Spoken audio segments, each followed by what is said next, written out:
ครอบครัวกระใส่สบายดีฐานผู้ชมพบพ่อกับข้าพเจ้าขมูลเอากระใส่คนเก่าคนเดิมเพิ่มเติมมือนี้จะมาผ้าฐานผู้ชมเบิงสวนสมพุดีข้าพเจ้าเบิงฐานผู้ชมสมพุดีปกติสมพุดีนี่บ่ใส่ยังมัดกระงามอยู่แล้วเนาะแต่ว่าเพิ่มมูลค่าฐานผู้ชมเป็นยังไงว่าเพิ่มมูลค่าเบิ่งความมันแตกนะแตกแท้แตกว่าอันนี้เป็นหมักถั่วได้ท่านผู้ชมใส่มะยองตองแต่งแต่ว่าลักๆแหละเป็นสมพอดีเขาให้ท่านผู้ชมเบิ่งเนาะมื้อนี้ตั้งเห็ดเนี่ยนี่เห็ดแปลกใหม่ท่านผู้ชมเห็ดเป็นตู่สวนตู่ทำสวนมื้อนี้เอาไปเบิ่งรายละเอียดท่านผู้ชมที่พาท่านผู้ชมเลาะเบิ่งเรื่องนี้ความมันงามท่านผู้ชมงามเท่งามว่าเบิ่ง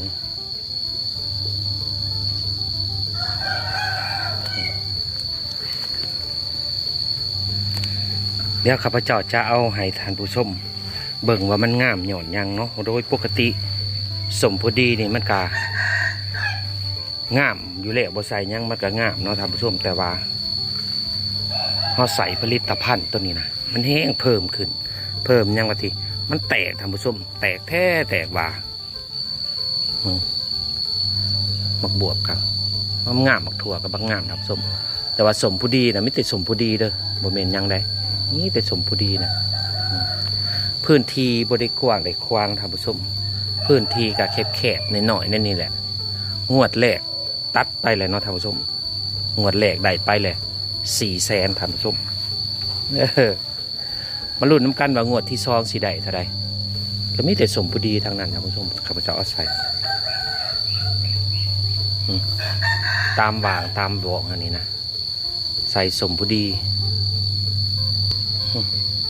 เบิ่งความงามนะเบิ่งมันแตกนะพี่ลึกพี่ล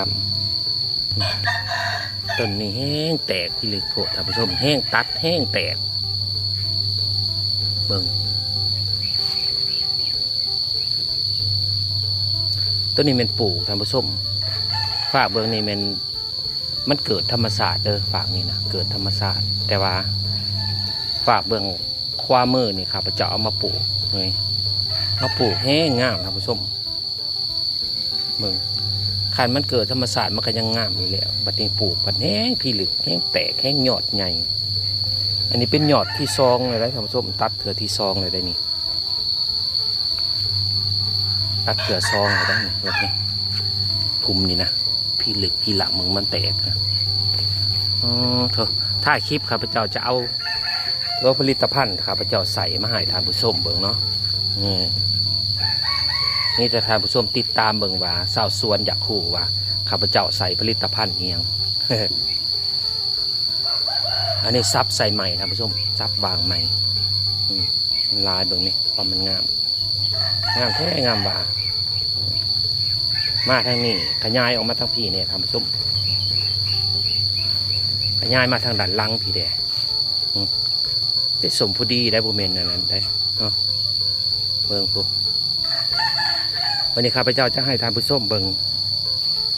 กับเป็นอีกอันหนึ่งผลิตภัณฑ์อันเดียวนี่แหละข้าพเจ้าใส่แตกแท้แตกว่าทานผู้ส้มไปเบิ่งไผ่บงวานข้าพเจ้านะออกอลีอลอทางผสมเว้ยออกเทออกวาเมืองป่าไผ่ข้าพเจ้านะโอ้เฮ็ดอันนี้ทางผสมกินเป็นบ่ทานผสมทานได้หูเนี่ยเฮ็ดขั้นจ่องขั้นห่มมันเกิดทางผสมแต่บ่ฮู้ว่ามันกินได้บ่หรือบ่ได้บ่ไงรักหลายอยู่ป่าไผ่มันจะมืดเนี่ยหน่อยหนึ่งเนาะท่านผู้ชมเบิ่งก้อนนี่นะแตกแท้แตกบาบางนี้นอนะนี่แต่นอคุณกระใส่ผลิตภัณฑ์อันเดียวกันนั่นแหละท่านผู้ชมสี่กระดูกกระเดอินิเมนเมื่อแต่ท่านผู้ชมเนาะก็ได้กับพ่อเลี้ยวพ่อนี่กับพ่อเลี้ยวท่านผู้ชมเบิ่งทำไมนะโหดโพ ก็นี่ก็ดีเป็นจิ้มอยู่พุ่นนะ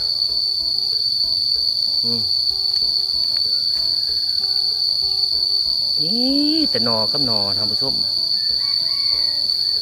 เมื่อกิ๊บสุ่งนี่ก็แตกบุญยุมาหยาออกมาเนี่ยใบมันปกขันแมนมัดเลยท่านผู้ชมเบิ่งก้อนนี้เบิ่งอ้าวเบิ่งเอาท่านผู้ชมเบิ่งไหมนอไม้กิ๊บสุ่งคุณโพดโพเบิ่งเมเนี่ยก้อนนี่ก็พอแล้วท่านผู้ชมไปเบิ่งบงหวานท่านผู้ชมหน่อบักใหญ่เบิ่งความใหญ่นะคุณอะ นี่กระเมนนะท่านผู้ชมนี่กระเมนนะนี่เนาะทั้งพี่อีกเห็นบ่เบิ่งแต่ละก้อนะสี่กระดูกกระเดดเมนเมดเลยท่านผู้ชมก้อนี่ก็พอแล้วเห็นไหมสี่เจือกเพือกอยู่มีตะนอบงหวานท่านผู้ชมเนี่ยไปผมไหมหนอนะเต้มีตะนอกับหนอได้หันบงหวานรุ่นน้ำกันเบอร์ที่ทักลูกค้าสั่งเลยท่านผู้ชมลูกค้าสั่งแล้วตัวนี้ขายโล30เด้อท่านผู้ชมมือนี้เพราะว่ามันเป็นฤดูฝนเด้เบิ่งก้อนนี่ก็ดีโพดวันนอเบิ่งนี่ก้อนนี่ก็ดีท่านผู้ชมสี่กุดุกิเดอยู่พุ่นนะแม่นเบิดหน่อบงหวานนะคุณเบิ่งก้อนนี่นะยุ่งท่านผู้ชม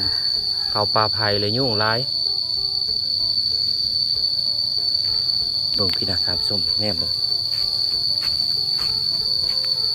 ศพลบอยู่เนี่ยคุณอยู่ในกระเมนได้ท่านผู้ชมดิท่านผู้ชมแหมเห็นมาก็ให้ท่านผู้ชมเบิ่งเนาะบางส่วนบางส่วนให้ผู้ชมท่านผู้ชมเบิ่งว่าบงหวานส่วงนี่ออกดีขนาดท่านผู้ชมด้วยผลิตภัณฑ์บีโกเนาะบีโกรเดี๋ยวให้ท่านผู้ชมเบิ่งบีโกเด้อว่ามันเป็นผลิตภัณฑ์แบบใดเนาะเพิ่มผลผลิตท่านผู้ชมนี่ใส่ผลิตภัณฑ์นี่แหละท่านผู้ชมผลิตภัณฑ์นี่แหละเพิ่มผลผลิต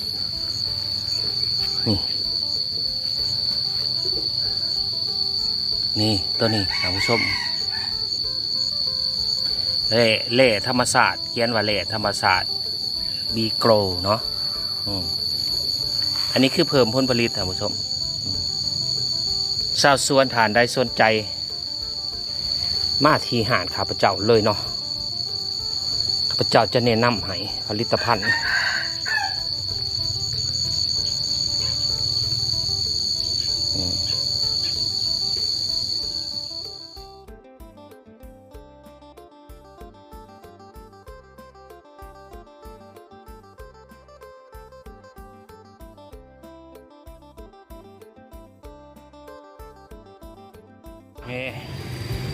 นี่ดี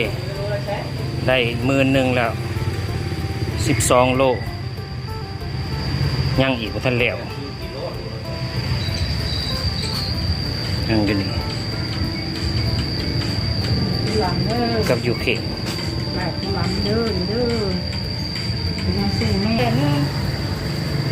อันนี้ก็ได้เกือบหอด5 โลเลยที่ได้อยู่20,000เนาะประมาณ20,000 24 กิโล30